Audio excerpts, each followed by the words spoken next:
When was the last time you took a leap of faith, trusting that everything is going to work out? Do you crave growth, or are you merely content with the status quo? If you want more out of your life, out of your career, and out of your relationships, you are in the right place. Take the leap and discover how to create a life by design rather than living it by default. Real success starts with you. Now here's your host, Colleen Biggs. Hello, everyone, and welcome back to another episode of Take the Leap. I am your host, Colleen Biggs, and as always, we start every single episode with introducing a new guest because this podcast is about you designing your life and understanding that everything you do every day is a choice. You choose on how your attitude is. You choose on how you live your life. If you don't believe me, go check out episode number 116, where that is what we talk about, which is choice on how you can create healthier habits in your life in every area of your life. But today we're talking about community. Tyler Skinner's here. She owns a community called Women Making Waves, which I'm a part of. I have the community, the LEAP community. Her and I are both very passionate about community. So we're going to dive into why community in your life matters. It's a game changer. It's a game changer. But before we get to Tyler and talk all about her and her goodness and what she brings to the world, we're going to thank our sponsor at Ally Spine Center in Scottsdale, Arizona. What sets their office apart from other offices is their focus and expertise in treating degenerative and spinal conditions, including disc disease, bulging and herniated discs, spinal stenosis, neuropathy, sciatica, pain, tingling, and numbness in the arms, hands, legs, and feet, as well as severe and chronic neck pain and headaches. They specialize in corrective care, not just the treatment of the symptoms with physical medicine modalities. And in many cases, they take pre and post images and they use those to help determine the structural improvement of the spine. I actually was a customer of theirs for about 5 months, completely cured.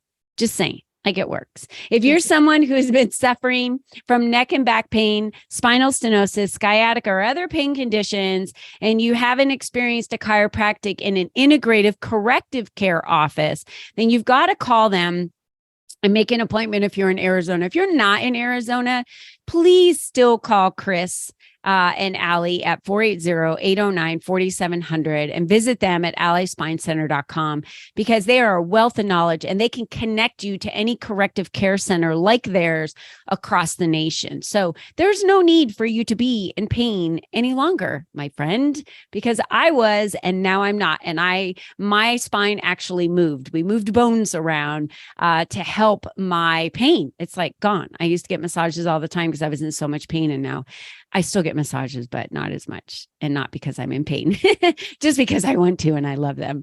All right. Tyler is here today, and she is a multi-passionate entrepreneur who has reinvented again and again to create and cultivate connections and community collaborations that enhance social and cultural shifts by bringing people together to believe in something bigger than themselves and to see the magic in motivating others. She serves as the president for NAWBO, which, if some of you don't know, is the national or national, not the natural. It is natural, but it's a national organization for women business owners, Central Coast chapter. She's passionate about leadership development. And in 2020, during the pandemic, launched a platform, Women Making Waves, comprised of dedicated women who are committed to co-creating a future where they can personally and professionally emerge to lead in a new way. It's a revolution, girl. Welcome, Tyler. It is. Thank you. Yeah. I love that because that is literally what it is. Yeah. It just kind of reminds me like the Joan of Arc, with the horse and the flag and the armor and think of Joan of Arc. Let's go way back. Like, she was huge, standing out in a huge, big way, taking a risk and leading. And, we can all do that individually. I took a huge risk in creating a community coming out of corporate America and leading. Tyler, you're doing the same thing because you're saying, I believe that community matters. And I do believe that women are making waves. And how can I even support them in making bigger waves? Because when you throw a rock in a pond, it doesn't just splash and stop. The ripples expand all the way to the shoreline. Around this entire major, huge body of water. So one woman making a change in another woman's life ripples to millions of people. Yep. And if they make a negative change, it ripples to millions of people. So I think that's the part that we need to remember. What led you to want to build this in 2020? What were you feeling? There had to have been something going on where you felt, I really need to bring these women together or start doing something different. There was something going on. Absolutely. There's always a story. Always a story. And so in my story, and I have a sign up in my office that reminds me constantly, is the thing that makes us feel the most alone is what connects us. So it is that feeling, right? That isolation, that feeling of an entrepreneur, a solopreneur, a mom, anything, friendships, relationships, all of it, right? How we feel, even lonely at the top, as they say. You could be a CEO of a Fortune 1000 company. I don't care. You might feel lonely. And I think that was a big one for me. But the biggest part was obviously what a lot of people felt was COVID. So when all these businesses were shifting and pivoting, I was looking at myself saying, you don't have to do that. You need to build it. You need to build it for yourself and for your community around you, for other women that you're hearing next to you, near you, women you don't know yet. You need to start getting out there and expanding that idea that this is who we are. This is what we came to do. This is what we're about. Because I lost 90% of my business in COVID. So in a span of a week. So I remember Monday getting all the pings and the texts of postpone, cancel, because I was in events. I was doing consulting for nonprofits.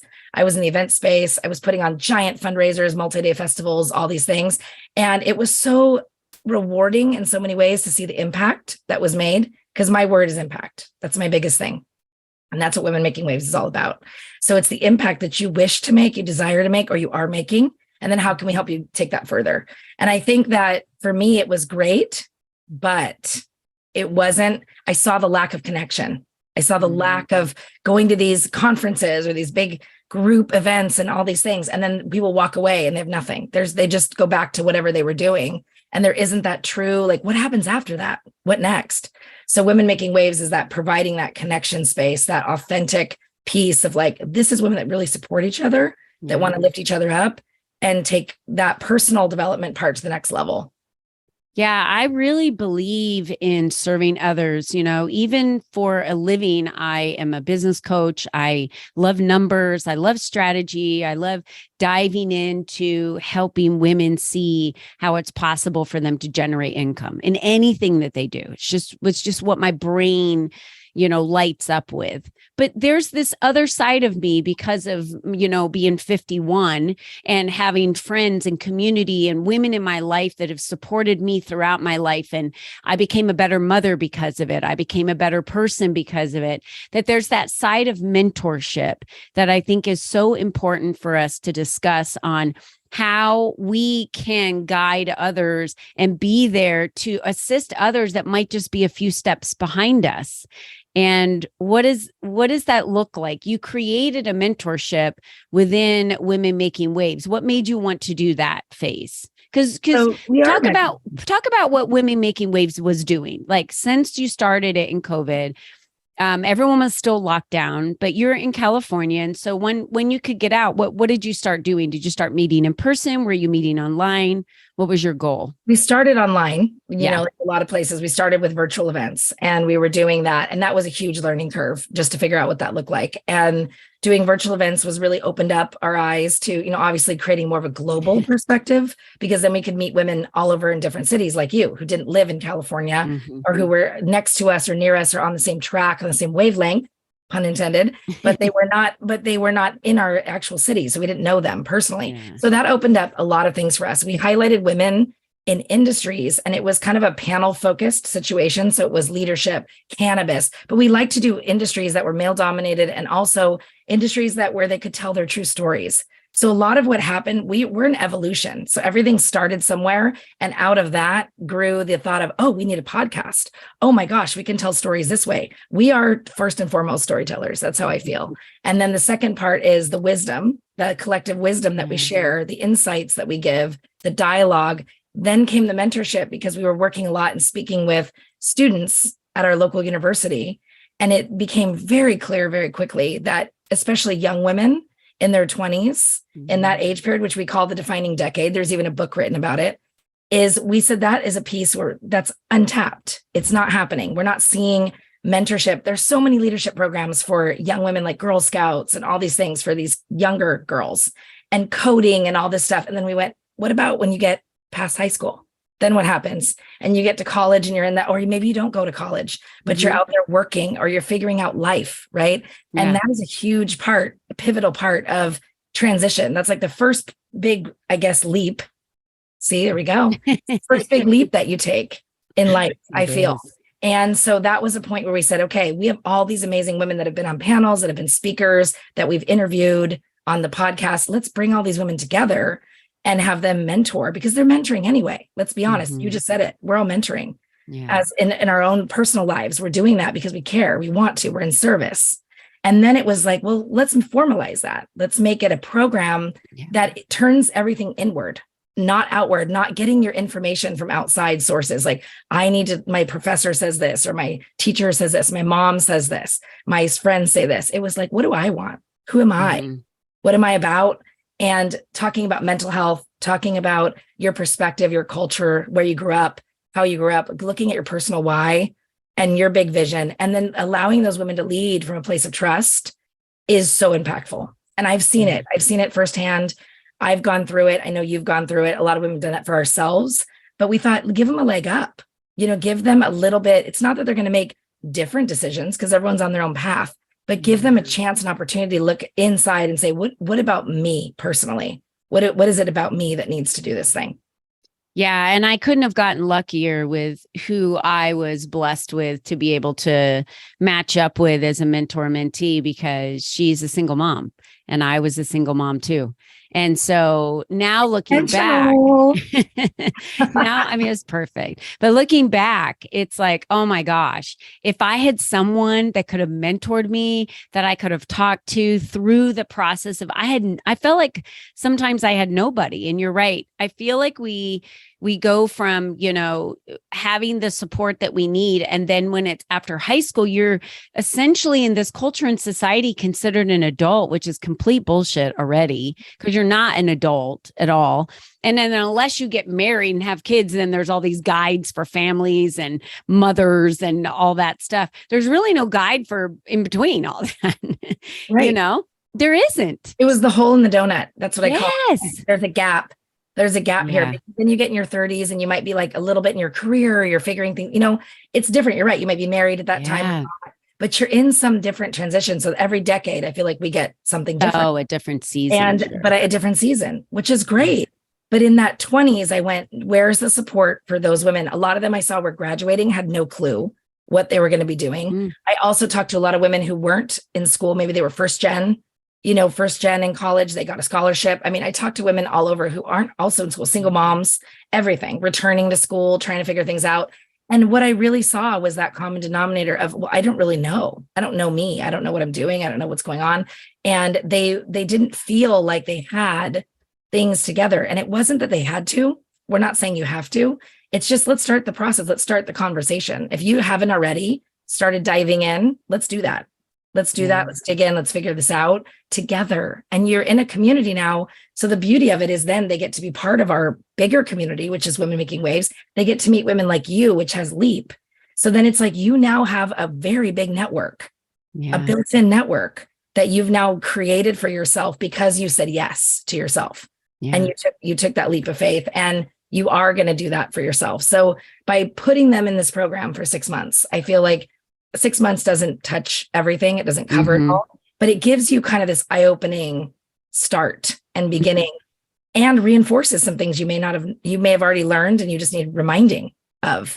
And then again, the idea of meeting women like you and saying, okay, well, there's opportunities here that we don't know about that are going to be discovered through that process of getting together and mentoring. What does community mean to you, Tyler? What is it? Community is connection. That's the biggest thing for me. That's the word that pops up for me, and inspiration. Because I think that when people, I have never seen something more exciting than when people get together on a shared mission. That to me, people can move mountains, they can hold down regimes, they can do everything on a shared mission. If you have everyone's bought into this thing and they're like, this is what we want to do, we care about this, you can change the world. You really can. And we've seen it. It's happened on all kinds of sustainability fronts, social impact fronts. And so I love that about community. And I think that people, as natural human beings, we are meant to be in community. We are meant to be, we say the village raises the child, and whatever happened you look at cultures all over the world, that's what it is. I mean, it is a village. It is people, various people bringing in with passing down wisdom and knowledge and all kinds of things. So I think that for me, community is that. It's that connection to people and knowing you're not alone and knowing that you don't need to have all the answers and you can get support and you can feel like you're part of something bigger than you. That's the cool part about it, is that it's not all me. Have you ever heard of the blue zones?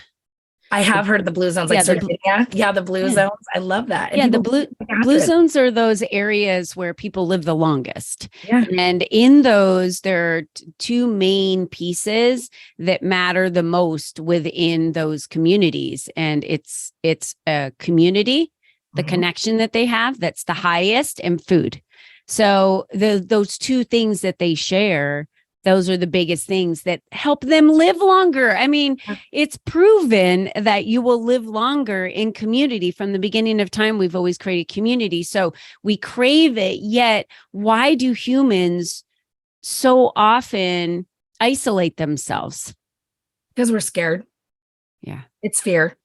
That's been my experience. I'm not saying this is everybody. And so please don't get me wrong, whoever's listening to this, but my experience, because I've interviewed hundreds of women all over the world, and I can say, and I mean men and women, I've talked to everybody, but I'm saying that I can say that that's the basis. That's the basis of it all, is fear, is that I'm scared to be seen. I'm scared to be misunderstood. I don't know if people are going to like me, understand me, connect with me, get me. I don't know what I contribute. There's imposter syndrome. I mean, we can go on with the list, but it all is based in fear. That's what I see. And self-doubt. It's those like ideas of I'm not enough. Yeah. And I see your sign in the back, I am enough, in the back of the screen. Yeah. There's a reason why I have those. These are handmade signs. No one can buy these anywhere. I have them handmade for my clients, for specific events that I do. And I have it sitting behind me so people can see it and read it every time they're here, because even if they're not paying attention to it, their subconscious mind is. Shame comes into place a lot in why people isolate themselves, right? There's their past, and then they think they're not going to be accepted, like you said. And so community is a huge place for you to be able to move forward past through all of those things that we just talked about: imposter syndrome, shame, fear. Every single person is enough. And we just talked about this on the previous podcast. You can't love others more than you love yourself. Throughout the capacity of that. So how do we impress upon women to turn inward, to work on themselves? And I think community has a lot to do with that, because when you feel safe, when you feel supported, then you feel that it's okay and not selfish to work on yourself. Exactly. There's this thing about women. And you're doing it with other people. Look at why group exercise classes are so popular. Why yoga classes are hundreds of people. I mean, really, because when you're energetically, whether you believe in this or not, that's okay. But energetically, there's an exchange. And when you're around other people, there is something there, right? That you're having this experience with others. And you're right. Safety is a key factor. I can work on hard things. I can share things I've never shared. I can be vulnerable. I can be seen, because other people are doing that too. And it is the space. I will say that too. It's the leaders of the community have a huge responsibility. It's not a thing like a weight of, it's such a burden, but a big responsibility and understanding of having that compassion and that openness and being able to provide that space and be the guides of that space. Because that's what I've seen is where communities fail, I think, or there is a little bit of that, is where the people who are leading the communities, it's what is your intention with the community? What's your intention behind starting the community? Right. And I think that for me is a big one, is that my intention of Women Making Waves was I saw what I was going through and I knew other women were going through it. And I said, I know how to do X, X, and X things. I have these skills to pull together events or to create retreats or to create experiences and curate and design things in a creative way that really will allow us to drop in or to be here. So, and I am this person. So I said, I can provide that. So here's my gift, here's my offering. And then who else wants to join me? And it became this thing, right? And being open to that, new ideas, being willing to explore all of it. I think that's a really big part of it too, is that what's the intention of this community? Yeah, I think it's important to find your tribe, and you're going to be part of several different communities, not just one.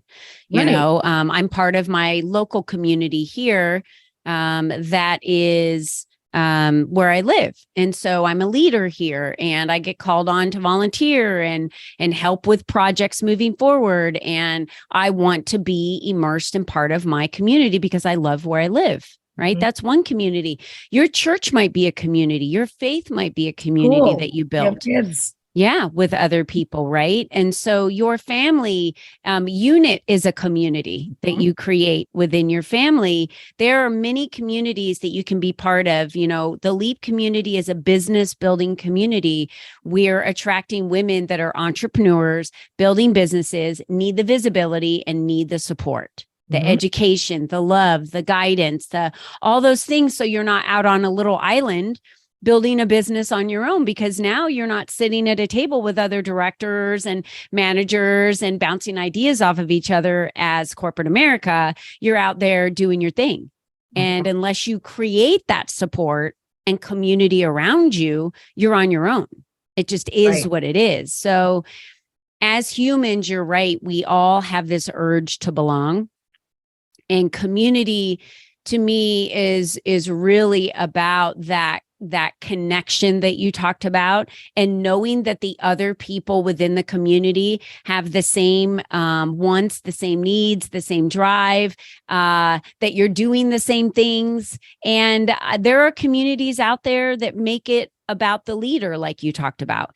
Yeah. And I will tell you that those communities I don't resonate with very well, because whether we like it or not, our emotions and our wants and needs are prominent to us. And so when you join a community, you have to make sure that those wants and needs get met, and you can't put those aside for other people, because then you will always feel resentful toward not getting what you need. This is about getting what you need from a community. So Women Making Waves, tell us what you're doing today. Where are you going? Where are you building to? How can women connect with it? What do we got going on? Well, my name, my year, which I do every year, right? I think about it often in the fall. I kind of retreat. I go within. I really plan in November, December for what's coming next. And instead of January, everyone does like the big goals. January. Like, I do it beforehand. You better have it done by January. Ready. And then in January, I want to maybe announce it, or I want to really solidify that, right? And January was a name my year, and my naming of the year, or our part, was expansion. You know, that was our big thing, was we want to expand what we know and what we do. We want to not be the best kept secret. We want to share more and share with other women's communities how they can do what we do, and provide that safety and those spaces and those curated experiences. So we're doing a lot more of that this year, and then going to different cities. We've been going out to different cities. So we're looking out at that. People are inviting us to come and collaborate more, which we love so much. And then the biggest thing I think I can say is the mentorship program took off. So that was a huge part of our expansion. And then meeting women from all over that are mentoring, and also other companies that want to sponsor. So in that front, we are looking for sponsors all the time to help women get into the program, because I do not want that to be the thing that holds them back. I do not want someone to say, I can't afford that, so I won't do that. When I know that that's something that they can really, if they just get over that little hump, it's like, just get in there so you can see, and the magic happens. That's when it happens. And I think the other part, the last thing I'll share, is that we actually just onboarded and started a process of developing our own app. So That's great. that's been a very big goal of ours for 2 years, is working on that. So we are in the process of that right now, is like asking the community what they want to see, and involving them in that process. Yeah. What do you want as categories? What matters to you? What makes sense? Making it simple, very simple and user friendly, so that women can have access. That's the biggest thing, is we want them to have access to our content, access to our community, and access to us and our knowledge. And we get it all the time from all over. Oh, I don't live in your area. I can't come to your events. I can't do your thing. Well, we want to create more things then for that, so that there's access to that. So that's a big part of our push this year. That's huge. And in any community, it matters that you have access to the other members, that you have access to the knowledge, the content, the whatever that specific community stands for. There's communities out there for speakers. There's communities out there for authors. Like I said, the LEAP community is for women building businesses. So you've got to be part of these communities that matter for the areas in your life that you want to expand, the areas in your life that you really want to focus on. There's even like walking clubs and reading clubs and all those clubs. There's faith-based clubs, mom clubs. Be part of these communities that matter with what season in your life that you're in. And, I've met some of the mentors and mentees, and I will tell you that there are some phenomenal women that are part of Women Making Waves. I'm impressed by, every single one of them. So how can someone join the community? How can they be part of what you're doing, and whether they want to contribute as a sponsor, or whether they want to contribute as a mentor or be a mentee, and just they're looking for a community to join?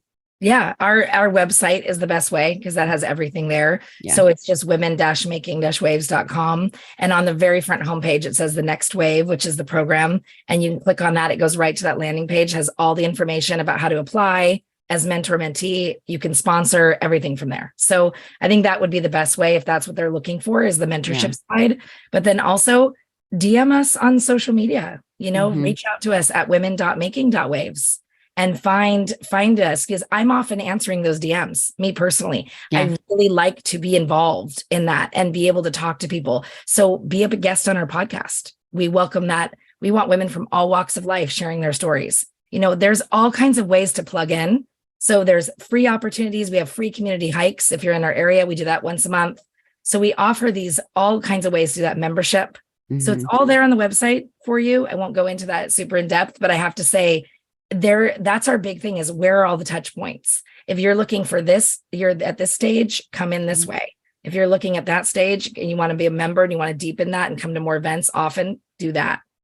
But we want to make sure that that's happening right for you, and that's provided. That was a big thing for me and for our team, was that we want women to feel like, oh, I have access to this. I'm involved in this.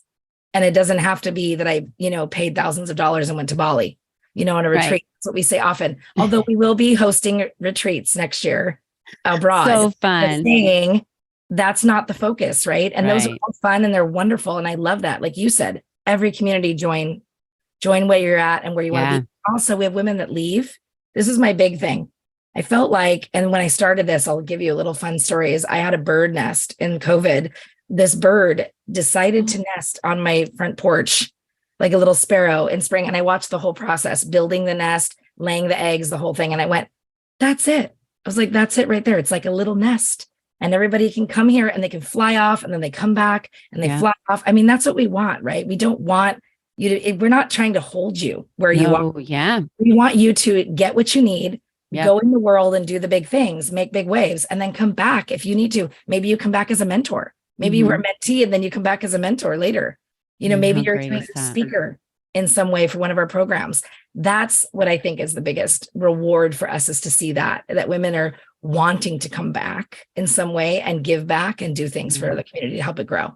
Yeah, that's huge. And thank you for sharing that. I think that's the evolution of the growth in communities, right? And it's the same when you're working with clients and you're working with mentors and mentees. You don't want to be enabling and hold on to them and have to be there in their life for 5 to 10 years. You want them to get the skills, be empowered, and then apply those and be able to stand on their own. It's like teaching a child to walk, and teaching a child to drive. You don't want to be in the car as the passenger every time your child drives somewhere. It's like, I've taught you and now you can go drive on your own. So it's exactly that. And you're right. Yeah. They come back in different capacities, in different ways that we can serve.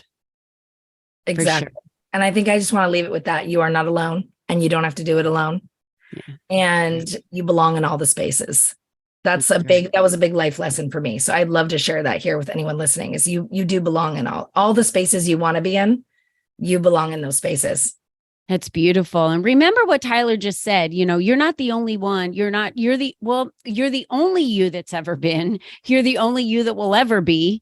This is it, right? This time on earth is what you've got to be you. And what does that look like if you design your life and you are stepping into those spaces that you want to step into, whether you have fear, whether you feel like you're not enough, whether you have shame, it doesn't matter. I guarantee you every single other person in that community has the exact same crap going on, including me. Hi, including me. We all do. I'm not the one like, I've got it all figured out. We're still growing, including still learning. Yeah, we're still growing. We're still learning, and we're evolving. And we evolve with our communities, we evolve with the women in our communities, and we grow because of them. So we can't thank all of you enough for being part of our communities. And reach out to Women Making Waves and Tyler Skinner and connect with her on LinkedIn, connect with her on Instagram, and the website women-making-waves.com, and get involved into the next wave. Thank you, Tyler, for being here with us today. It was a great conversation on community. Get ya a community, ladies. Let's just plug into that right now. And until next time, don't forget, be you and be strong. Until then, bye-bye for now. Thank you for joining us on this journey of self-discovery, where you learned the tools to create a life by design. Remember, you are the only you there is, and you are the only you that will ever be. Be you and be strong, because you are brilliant and the world needs you at your best. We cannot wait for you to join us again next time.